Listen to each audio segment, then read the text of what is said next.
Hi everybody, a little bit more updated information for you as I am working on my rewrites, my many rewrites for my TED Talk.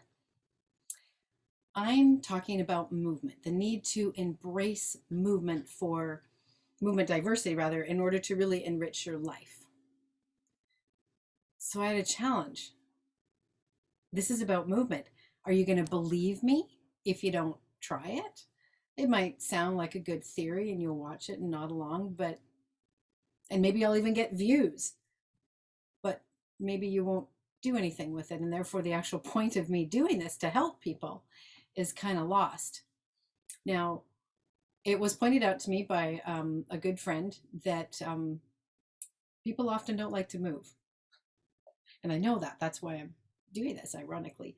But that a lot of people watching TED Talks online, so we're not talking about the people at the conference, but watch it online, will be sitting at their desk maybe, but even more likely lying on the couch, lying in bed, deciding to, watch a TED Talk before getting up or to wind down or something like that.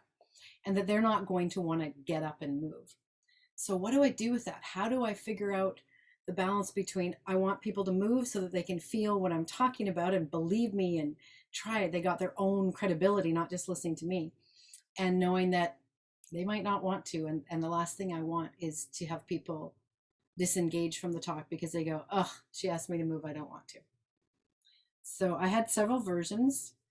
One version that was really challenging for the non-mover or the lying in the bed watching person, like to stand up, sit down, stand up, sit down. And I decided, obviously, yeah, I can't do that. I got to turf that. Well, I came up with the final thing of just going, I'm going to ask people to do just two things, just two arm movement things that they could probably even do lying in bed. But the biggest thing that I think I got right, and again, will I ever know? I think the people at the conference will participate, but will I ever know if people online do it? No.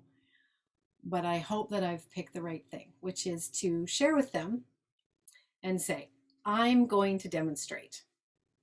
And then immediately they go, oh, we're going to look at movement, but she said she'll demonstrate. Great, I can just watch her. My next sentence, though, is that in the spirit of self-discovery, I invite you to join me. Now, the word invite is used a lot in the modern dance world that I'm actually speaking about in my TED Talk. And it's just such a gentle word of saying, you don't have to do it. It's not a directive. I'm not wanting you to do it. I'm not telling you to do it. I'm not saying you should or even that you could. It's simply an invitation. And I'm hoping that by saying in the spirit of self-discovery that they're going to go, oh, I'm going to do it not for you because you asked me, but because the reason I'm actually watching a TED Talk is to learn something that I can use. So it's a bit of a risk. It's a bit different. I have watched some TED Talks. I actually watched one where the guy was talking about the different facings of palms. And he, in the first 5 seconds, asked audience members to turn and shake hands with each other. And then he grabbed some unknown suspect, I do not believe it was a plant, from the audience to come up and demonstrate. Now, obviously, I'm not going to get into all of that, but wow. And it was a well-viewed, well-loved TED Talk. So I'm hoping that just asking people to move their arms is going to be enough. We'll see. This all remains to be seen. Anyway, I just thought you'd want to know about the thinking process.